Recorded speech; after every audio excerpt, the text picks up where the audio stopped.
Welcome to everybody. I want to begin by thanking and introducing ACAW team members, Managing Director Ambika Tracy. I thank God for having her in my life every day. I'm quite a capable force on my own, but with Ambika on my side, tirelessly working on every aspect of ACAW platform for the past 3.5 years, I feel like a superwoman with wings. She has helped me take this initiative to the next level in multiple ways. Thank you from the bottom of my heart. Michelle Lowe, a well-respected art consultant with past initiatives including publications, art fairs, and exhibitions, recently joined ACAW team this March as development director. She has been in liaison with ACAW consortium members and participating institutions for this year's platform and has contributed support to our efforts in so many fronts. I am very grateful for her warmth, enthusiasm, and dedication. Our interns, Kathy, Andre, and Shinye, have provided tremendous support in coordinating the week and field meeting over the past few months. And thanks to all our volunteers for their work during field meeting 2-day sessions. Thanks to the Metropolitan Museum of Art for hosting today's program and to all the colleagues here who have made this possible. Ian Altavir, Marlene Graham, and Sandra Jackson Dumont, Chairman of Education at the Met. Thank you so much for your support. We look forward to further collaborations in the coming years. As you may be aware, this is the 10th edition of Asia Contemporary Art Week, 7 of which I have directed since 2005, believe it or not. The seed for the week was planted by a group of consortium curators, museum directors, and gallery owners who had come together to create Asia Contemporary Art, a consortium in 2001, with the aim of addressing the lack of representation and absence of critical contextualization of art from Asia in New York and the United States in general.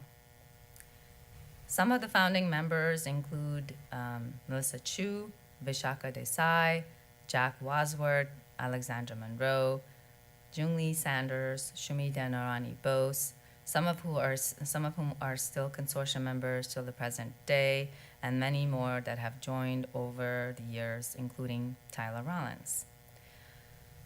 I'm very thankful for their support. I came on board ACAW because I found the unlikely coming together of a group of nonprofit institutions and commercial galleries to create a powerful collective voice. It was an interesting and in-between space for curatorial and educational intervention. I interpreted my job as that of strengthening and broadening and growing this consortium, as well as highlighting the significance of their efforts through each edition. Yet it's ACAW's other tier, the wobbly leg, the one I have tried to build stronger and keep standing through the ups and downs of the shifting landscape of the past 10 years. The always meager and increasingly decreasing budgets and the lack of true institutional support and foundation. It is that wobbly leg that keeps me coming back. So what is the turn on, you may ask? Well, it is the difficult job of truly looking at what is not presented, not included, missed, omitted, or simply and merely inaccessible through museums, galleries, art fairs, biennials, publications, and other such arenas. The need to look further has harnessed the energy for me to work harder each year, given also the vast and growing, a very whole and large organism that contemporary art is, perhaps also an organization, is becoming not only in Asia, but also in the world at large. This passion for looking, connecting, and making visible what is not seen or not seen in the light that it could be seen, more nuanced, more meaningful, more true, more inclusive, more diverse, and more impactful makes my work through ACW platform more relevant than ever today. How do we really account for true ratios? The intensity of artistic activity and the rapid changes that are taking place inside of Asia, but also beyond.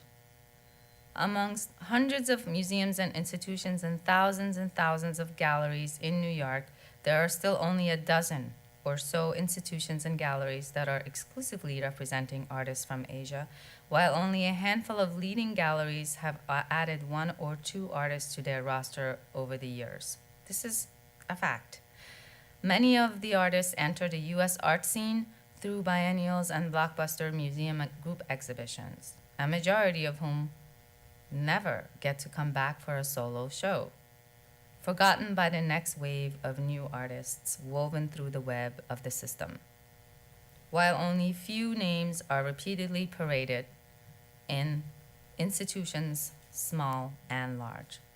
None of this is bad or good. It's simply a reality. The question that I keep encountering in the past several years is, what do I really give all this energy to? How am I making a difference for anyone? Why should I or anyone care about all of this really? Field meeting as a format for presenting artistic content came to mind slowly through a number of captivating lecture performances by artists such as Walid Rad and Rabia Moreau in Lebanon and elsewhere over the years that I've encountered. March meeting, a Middle East and South Asia forum, regional forum, initiated by Sharjah Art Foundation 6 years ago, is another model that inspired field meeting, although it has shifted and changed dramatically since the last few years as well. Yet an insightful studio visit with artist Shiba Chachi in New Delhi during a research visit for Documented 13 solidified more clearly one particular element of exhibition making I have almost always loved: becoming intensely aware of the quintessential need for being in the presence of an artist, and the importance of that exchange or the exchange with an artist in curatorial work. Recognizing that in all my years of curating exhibitions, why I select one work over another has as much to do with the artist, his or her being, personal and artistic process, philosophy, and how much they have internalized their experiences than the final work of art or art object at hand. Historical works have time and again come more alive for me through the contextualization of other scholars and curators who have studied and researched them than just merely learning them or looking at textbooks, reading essays, and articles. It's the presence of the being in the presence of the being. In time, it has become clear that while aesthetic and conceptual excellence in works of art is important, what makes this so, or what moves most of us art professionals to create long-lasting and nurturing relationships with artists and their practices, is linked to their internal ingredients as individuals: their humanity and energetic being. So in this iteration of field meeting, beyond the proposition that we are in a communal studio visit on a communal scale, I am proposing that we are in an exhibition of people, their ideas, processes, and insights, in the form of an energetic exchange which will in turn shift, transform, and translate into what is being talked about, thought about, researched, and made in the future. We will be contributing to the works of all those presenting by our presence, reception, and interaction, all of which require energy. And this, I believe, is a form of exhibition making, if not performance in its own right. To accomplish the goal of looking better at and thinking about performance, which is the focus of this year's field meeting, we have once again collaborated with numerous individuals as well as spaces and arts organizations that are based in cities across Asia and beyond, many who are supporting the participation of artists and art professionals who are presenting in today's field meeting. These organizations are important agents, enabling activities of artists, curators, and arts professionals behind the scenes. They're doing the work behind the scenes. By spotlighting the individuals that they support through field meeting, we are essentially also acknowledging their contribution to the field as well. It is, after all, an ecology, the field of art. While field meeting take 3 focuses on performance as more intentionally this year, the emphasis is not new. I mentioned already that lecture performance is a medium that has become increasingly prevalent in the past decade, which inspire both the format and mission for field meeting. So again, to be clear, this is neither an academic symposium nor a conference. And while some of the content may be as imperative and connected to academics, the aim is to go beyond presenting information. Information alone is not art. An individual's energy, their processing of information, and the organization of information in such a way that it becomes both insight and inquiry is art or artful. I'm determined to make a distinction that field meeting by nature of its liveliness is performative. If anyone is interested in the concept of information and information not being art or significant, you may look up the works of a great philosopher based in Chile, Dario Salas. I've been asked why I have chosen to present a forum on this media now. What is the relevance of exploring performance art today in Asia in a global setting? I have answered that the relevance is that performance, if you were to detach the word art from it, has been around since cavemen began singing and painting caves. Performance art is a term used by our contemporary art world of the past 30 years to categorize performance works made primarily by visual artists. It is really institutional semantics, and surely there is a place for language. In a way, that is what contemporary art is, how we are defining and interpreting things. However, while this year's field meeting will certainly consider the realm of performance art and its multiplicity of manifestations, both inside and outside of Asia, we are aiming at a much wider scope of analysis to decategorize performance as much as possible, allowing for discovery of its true poetics, roots, history, and meaning in different places now and at different times beyond just the contemporary.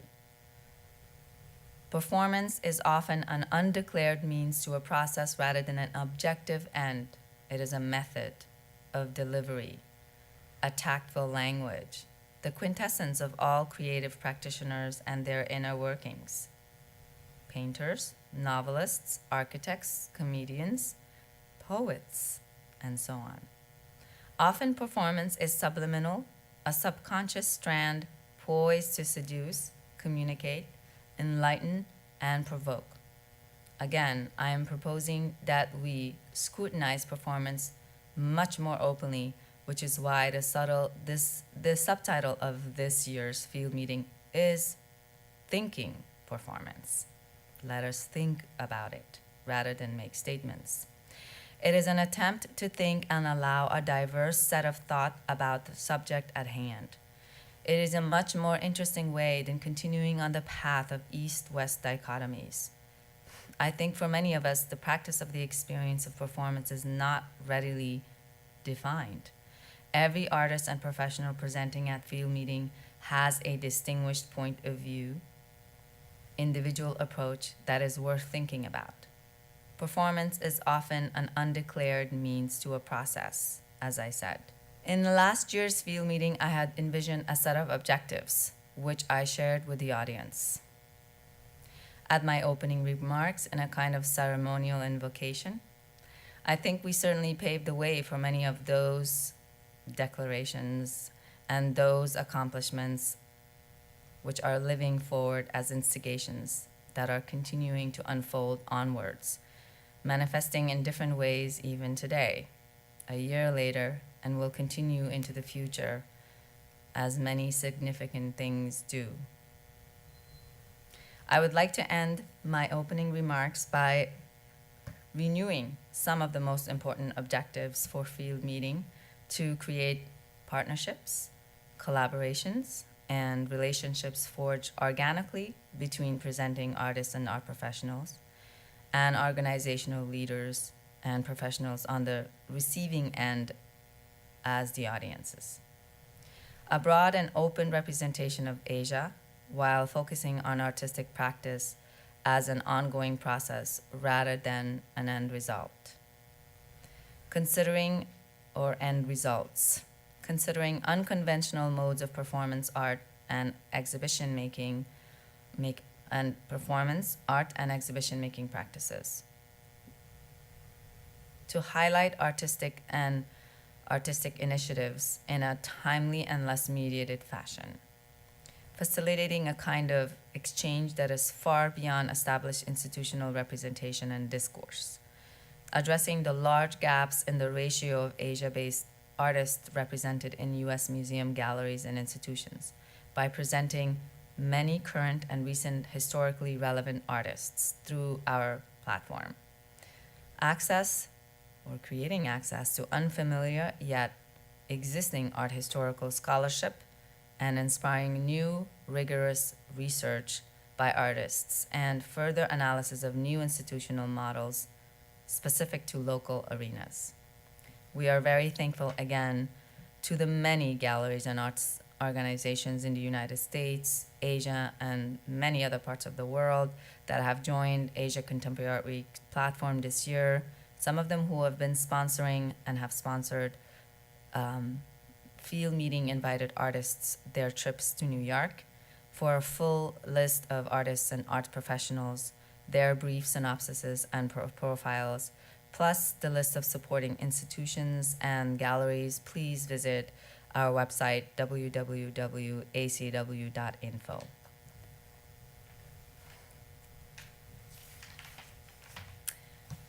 Enjoy field meeting, and please be present and bring your best energy forward and receive it. Thank you.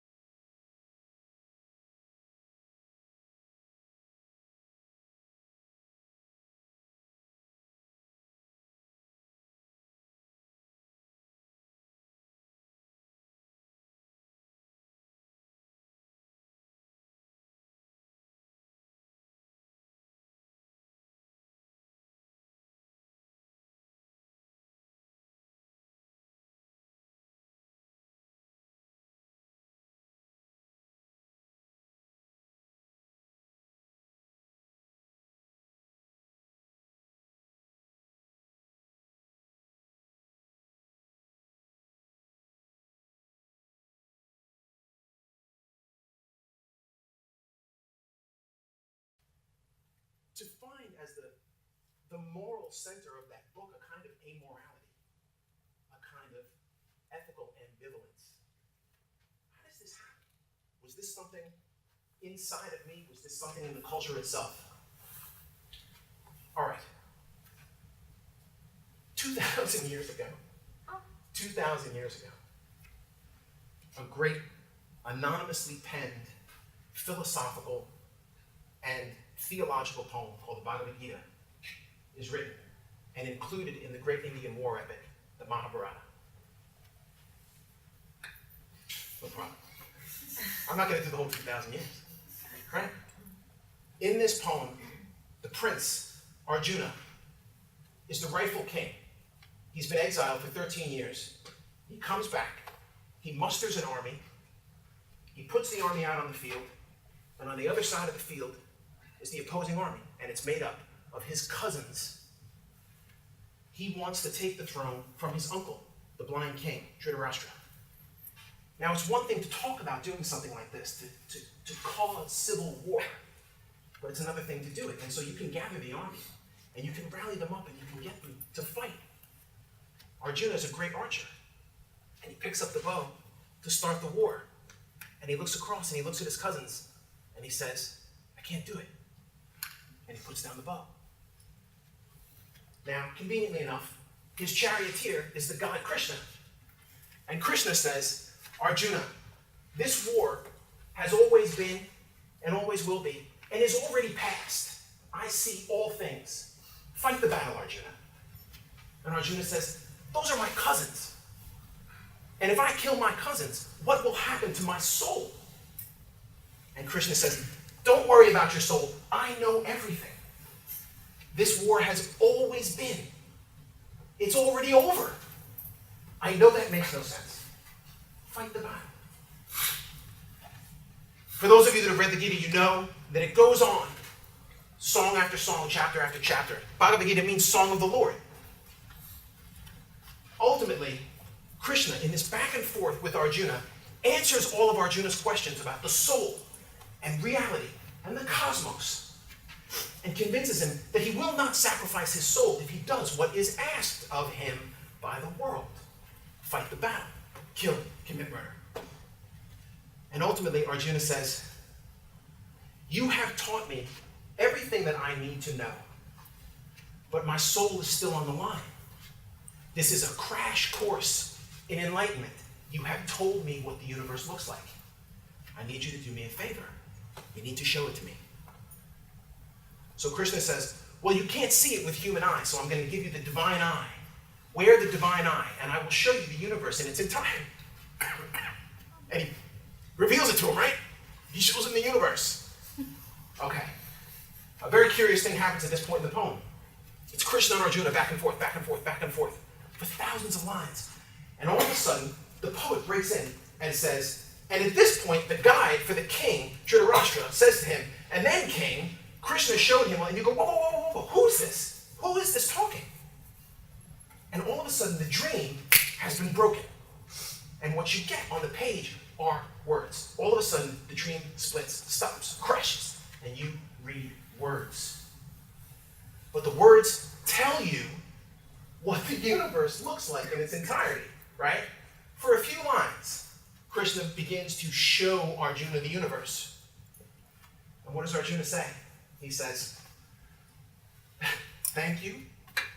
It's too much. Turn it off. I can't look. Now,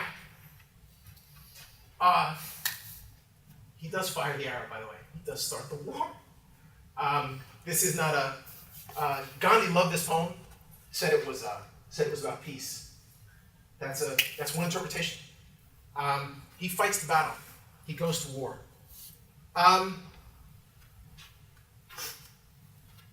Ralph Waldo Emerson, arguably the most influential writer of the 19th century. This was a man who from 1836 to 1844, in a series of lectures and publications, was friend to and mentor to the finest literary minds of the 19th century, and was the father of American literature, arguably. He was mentor to Thoreau. He was walking companion to Nathaniel Hawthorne. Imagine these two walking around talking. What were they talking about? They were talking about the Gita in part.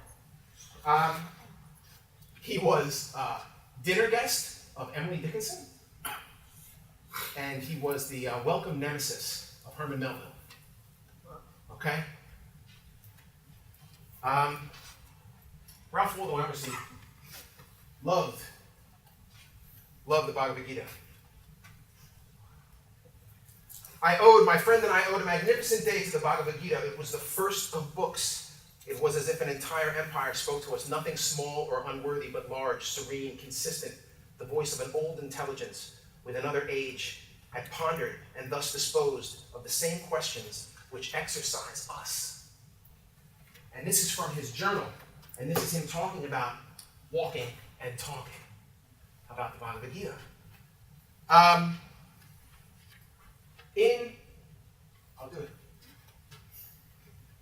In Hawthorne, in the Scarlet Letter, as promised, Hester Prynne, Arthur Dimmesdale, her lover, the father of her child, it's a spoiler alert, the father of her child, and Pearl, the child, all stand on the very scaffold which, 7 years before, Hester was reviled as an adulteress. She has a child, Pearl, and she and Pearl and Dimmesdale meet accidentally at night in the middle of Boston, and they climb up onto the scaffold together. A light gleamed far and wide over all the muffled sky. It was doubtless caused by one of those meteors, which the night watcher may so often observe burning out to waste in the vacant regions of the atmosphere. So powerful was its radiance that it thoroughly illuminated the dense medium of cloud betwixt the sky and earth. The great vault brightened like the dome of an immense lamp. They stood in the noon of that strange and solemn splendor, as if it were the light that is to reveal all secrets, and the daybreak that shall unite all who belong to one another. And what does Dimmesdale do? Dimmesdale looks up, and what does he see? He sees a great big A in the sky. And Hawthorne says, no. Another's guilt might have seen another symbol in it. Malbel. I'm frightened, but I'll read it. There is a wisdom that is woe, but there is a woe that is madness. And there is a Catskill eagle in some souls that it can alike dive down into the blackest gorges and soar out of them again and become invisible in the sunny spaces. And even if he forever flies within the gorge, that gorge is in the mountains already, so that even in his lowest swoop, the mountain eagle is still higher than the other birds upon the plain, even though they soar. And Dickinson. Sorry. You all know this one. Tell all the truth, but tell it slant. Success in circuit lies. Too bright for our infirm delight, the truth's superb surprise. As lightning to the children eased with explanation kind, the truth must dazzle gradually, or every man be blind. The truth must dazzle gradually. Krishna shows Arjuna the vision of the cosmos, and Arjuna says, please turn it off. Please turn it off. It's blinding. We cannot bear that wisdom. Dickinson at the end, in 1857, 1857, the latest to write about this, she takes that notion of slanted truth, of lightning, illuminating the sky, perhaps taking it apart from Hawthorne and the notion of the sky illuminated overhead and seeing what you want in that illumination, seeing the Scarlet Letter and being wrong. The ambivalence of having the universe revealed to you, but still having to fall back on your own interpretation of that universe. That is an incredible burden. Dickinson, I always imagine her smiling, because she's got the answer. Tell the truth. Tell it slant. Success in circuit. Go around. Success is in circuit. Around. That's where success lies. If you say it all, you'll blind everyone. And of course, the reason I imagine her smiling is because she seems to know the truth, right? But this is a woman who, when Emerson went to stay at her brother's house next door, she didn't drop by. She had already seen him lecture. She didn't drop by. Okay. What do we do with all of this? Why was I so determined in this final scene that I was writing to get to the heart of an idea and write of the ambivalence and the ambiguity at the heart of that whole novel? It would be, as far as I was concerned, a sincere challenge, a sincere difficulty to myself and to readers. The other thing to remember about the Bhagavad Gita is this. If we follow Krishna's advice all the way up until that point where he tells Arjuna, what you need to do, Arjuna, is look into yourself and study yourself. And when you study yourself, arming himself with discipline, seeing everything with an equal eye, he sees the self in all creatures and all creatures in the self. He who sees me, Krishna, everywhere, and sees everything in me will not be lost to me, and I will not be lost to him. I exist in all creatures. So the disciplined man, devoted to me, grasps the oneness of life. Wherever he is in me. Look inside the self and see the universe. Look inside the self and see the universe. It is the greatest promise ever made from a God to a man. The problem is, when you get inside, sometimes what you see might not be right. But how can you know? You have to take that risk. You have to take that challenge. When Krishna reveals himself to Arjuna, he says, you know this line, behold, I am become death, destroyer of worlds. Whoever reads this line cannot forget it. Behold, I am become death, destroyer of worlds. This is what he reveals to show Arjuna his beauty. That line was spoken out loud by J. Robert Oppenheimer, the father of the atomic bomb, when he saw the first mushroom cloud arise from the first atomic test in 1945 in Alamogordo, New Mexico. The mushroom cloud went up, and he had done it, and he said, I have become death, destroyer of worlds. Quintessential American text. Indeed. Indeed. All of this ran through me. All from a song.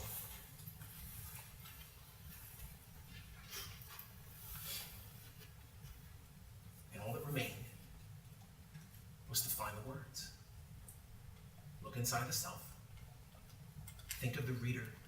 Cross the distance. And find the words. That was it.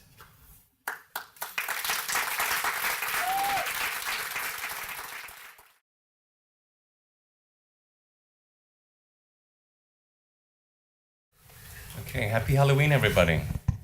Okay, all right. Thank you for having me at ACAW. For the next 15-20 minutes, I'm going to try and share with you some of the research that I've been doing for the last couple of years, which is, as you know, a lot of my work has to do with the history of cinema.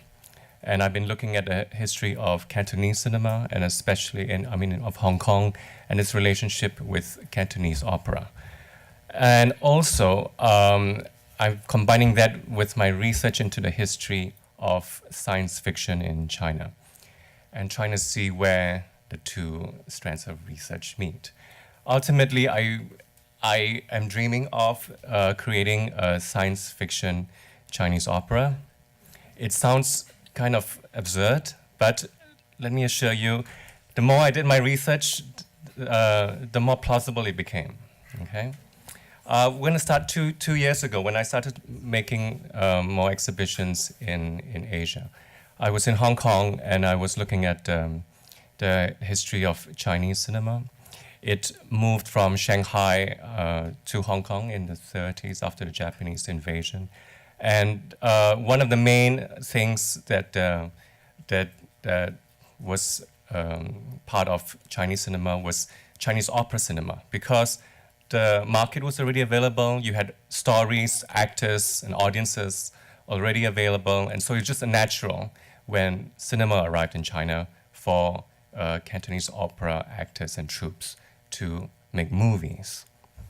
And when the industry moved to Hong Kong, a lot of these troupes also went to California. They came to America to perform for the Chinese immigrants in California. And while they were there, they went to Hollywood. And they brought what they learned from Hollywood back to Hong Kong. And this was a kind of happy moment when technology of cinema met with the age-old traditions of Chinese opera.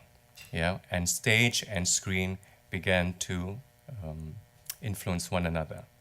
So, for example, you'll have Cantonese opera troupes that would be performing at night on stage, but during the day, they'll be making movies. And what they did was they began to innovate.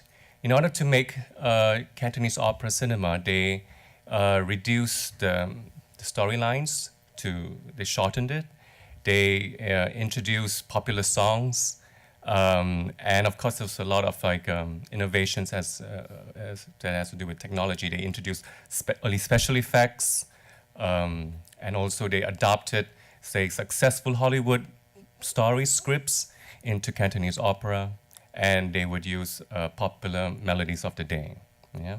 So by looking at some of these old movies, I realized, actually, Cantonese opera was kind of flexible. It had this ability to absorb external influences. You had Cantonese opera cinema where characters were wearing Western dress. For example, you also had the introduction of Western musical instruments into Cantonese opera, such as the saxophone, the banjo, violin, etc. And you had so-called contemporary Cantonese opera where they would be in contemporary Western dress but talking about topics of the day. All this delivered with classical Chinese. And so this gave me the idea that, actually, it's this form, this medium, you can use it to talk about anything you want. It's malleable, and it's unique because this only happened in Hong Kong through the advent of cinema. It didn't really happen in mainland China. If you look at Beijing opera, for example, it hasn't changed from the old canon. It's evolving, but Hong Kong had this brief kind of fling with Hollywood, with technology. And so, it is possible to make a science fiction Cantonese opera. So, why do I want to do that? Because when I go and watch Cantonese opera performances, I'm usually the youngest person in the theater, and I was wondering, can we actually use Cantonese opera to talk about topics of the day? Can we use it to talk about society? Can we use it to talk about the future? And then, what does that mean? What is the future? And so I decided to look at the history of science fiction. Science fiction, which is the literature of dreams. What are the literature of dreams in China as pertaining to science technology and the future? And then so I embarked on a separate journey. And I'm going to show you some slides, and it's going to show you some of the works that I've made in progress. The research still continues, but along the way I've been making several artworks. Okay, next slide. Can I do this? Yeah, okay. So I created a piece a year ago. It's called Windows on the World, and I showed this at Shanghai Biennale. And what it is, it combines some of my findings in the history of science fiction in China, as well as connections I could find with Cantonese opera cinema. Okay, and I guess I'll give you a very brief background on. I'm gonna go back. I'm gonna give you a very brief rundown on the history of science fiction in China. It had three peaks, and then at each time it got suppressed. So the first time science fiction appeared in China was in the beginning of the 20th century in late Qing dynasty. And these were through translations of Jules Verne's and H.G. Wells by Chinese writers such as Lu Xun, the godfather of modern Chinese literature, as well as Liang Qichao, who was kind of a political activist and cultural thinker, anti-imperialist. They wanted to introduce science fiction into China as a way for the country to move forward, to think about technology and to wake up from the 5,000-year-old dream, and when China was becoming technologically kind of like disadvantaged compared to, say, Japan and the imperial powers who were invading China. The next peak was in 1950, after the creation of the People's Republic, when China was looking at Soviet models of literature, one of which was Soviet science fiction. And in China, this was kind of relegated towards juvenile science fiction. Yeah? And then it wasn't until after the Cultural Revolution, when there were reforms by Deng Xiaoping, when the country opened up, that you had translations of science fiction from the West coming in again. And in the 80s, there was a brief boom, but then science fiction was accused of being counter-revolutionary. It was a form of spiritual pollution and denounced as pseudoscience.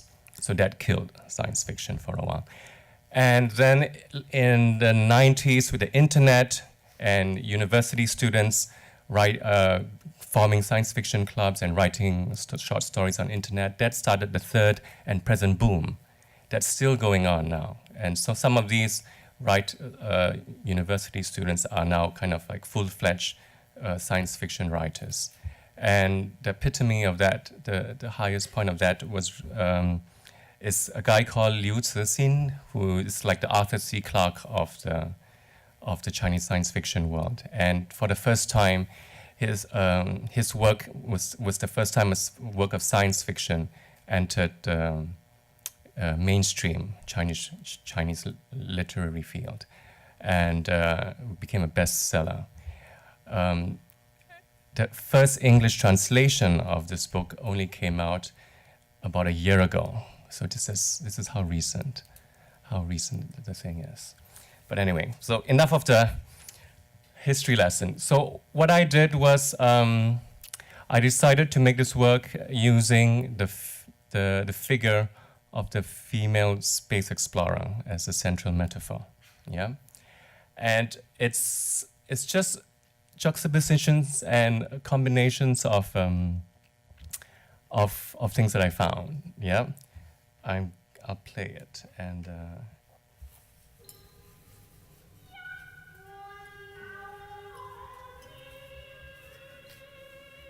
Bringing the volume down so I can talk over this. So you have things like in the top. So you're gonna see, like, for example, top left corner is from Hong Kong Shaw Brothers, in the 1960s. It's the story of Chang'e, the fairy, the moon fairy, yeah, who has a pet rabbit. That's all kind of has to do with Chinese mythology. Cantonese opera cinema. 60s. This was the golden age of Hong Kong cinema, Hong Kongese opera cinema. And next to that you'll see I animated a Qing Dynasty illustration of a description of flying vehicles from the West. And these artisans, they weren't artists, they were kind of illustrators who had no idea what it looked like, but based on written reports of what was happening in terms of like aviation technology, they came up with these fantastical illustrations for their newspapers. You have also WONG 2046, Androids in Space. You have some propaganda posters from China that had references to space imagery. You have two films from Japan, an early kind of like Hollywood influence movie. It was a collaboration between Japanese and American studios. You have a more recent animation that had the figure of an actress. This is who played different roles, and one of which was an astronaut. You have the second woman astronaut that China sent into space. This was very recent, in 2013, I believe, and she did a kind of a physics science lesson beamed back from the space station. There's also running text. It's kind of like an old-fashioned computer scrolling text that tells you the story of the history of science fiction in China.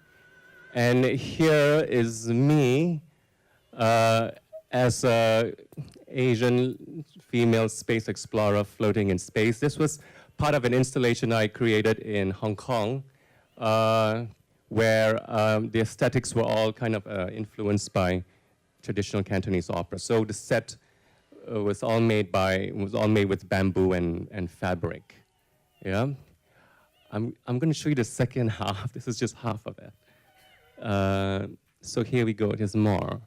So you'll see the black and white one is actually the first spaceship in Chinese cinema.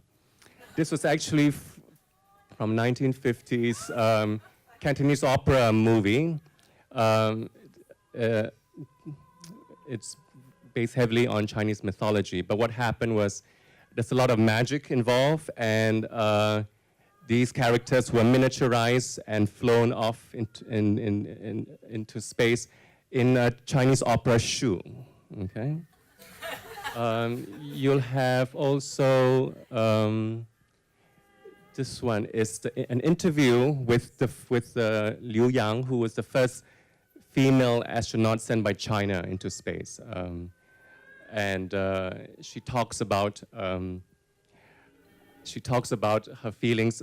It was a very manipulative press interview where the interviewer was trying to get her to talk about her family, her husband, and she couldn't but break down into tears. The male astronauts didn't get this kind of questions, but it was kind of enforcing this kind of image of the kind of romantic mother figure onto the scientists.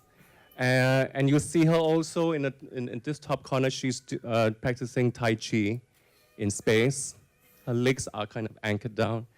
And of course, Kung Fu is the basis of Cantonese opera movements.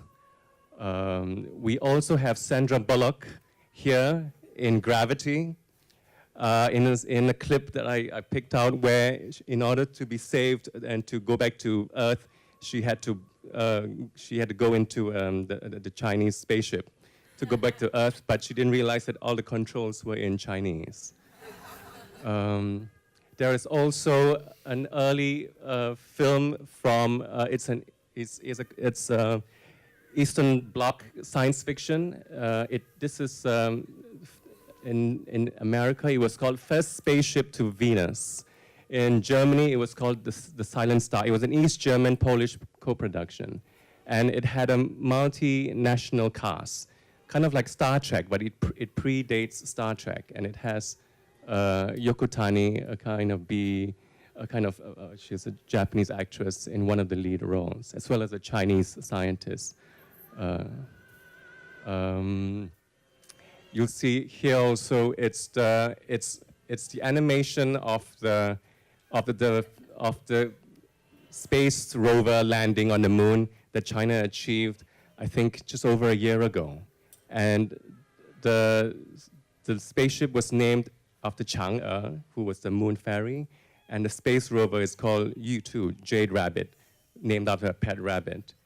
And this was the first successful moon landing since the 70s, when Russia was the last one to do it. So, in a way, it's a mixture of fact and fiction, and the space program in China with a kind of like so this is Windows on the World. Okay. This is how it's presented. It's presented as a kind of like a space, kind of a ground control space panel.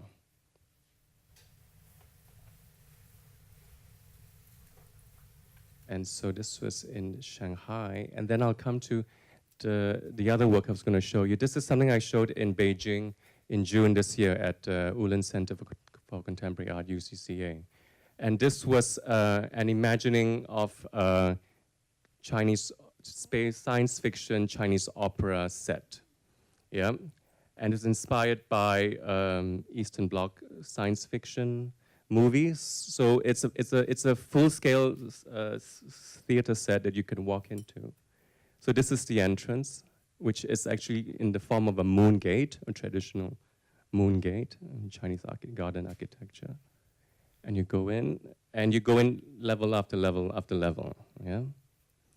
This was directly taken from a kind of a Czech science fiction movie. You go in further, and you go out into the universe. And so I wanted to find out how would the universe look like to a Chinese opera troupe before they had pictures of the moon. And so I looked back at traditional Chinese art, into cave paintings, Buddhist ancient cave paintings, into old ancient ways of depictions of the cosmos. And it was, this space wasn't seen as a black space with points of light. It was full of color and energy. And so these were inspired by these Buddhist paintings. And you could walk right in. I'm gonna try. Whoops. It's kind of jumped. So yeah. So, and in between, I took photos in there as a kind of spaceman. And these photos were hidden behind the stage sets. This is the back of it. So when you turn around at the end, you get a perspective of an actor. It was done with the vocabulary of traditional stage set design. So everything was just wood and canvas and paint. No metal, no spray paint. It was all hand painted. And so that was in June. And I'm going to embark next year on a residency in Hong Kong to work on a libretto, a script for Cantonese science fiction opera, in collaboration with young Cantonese opera actors. So this was the other thing I wanted to include, was that there is a trend now for young practitioners to continue with the art at the Academy for Performing Arts in Hong Kong. So the art form is still regenerating. And I'm going to be working with some of these young practitioners, and eventually we'll come up with a Cantonese science fiction opera. So stay tuned for that. Thank you.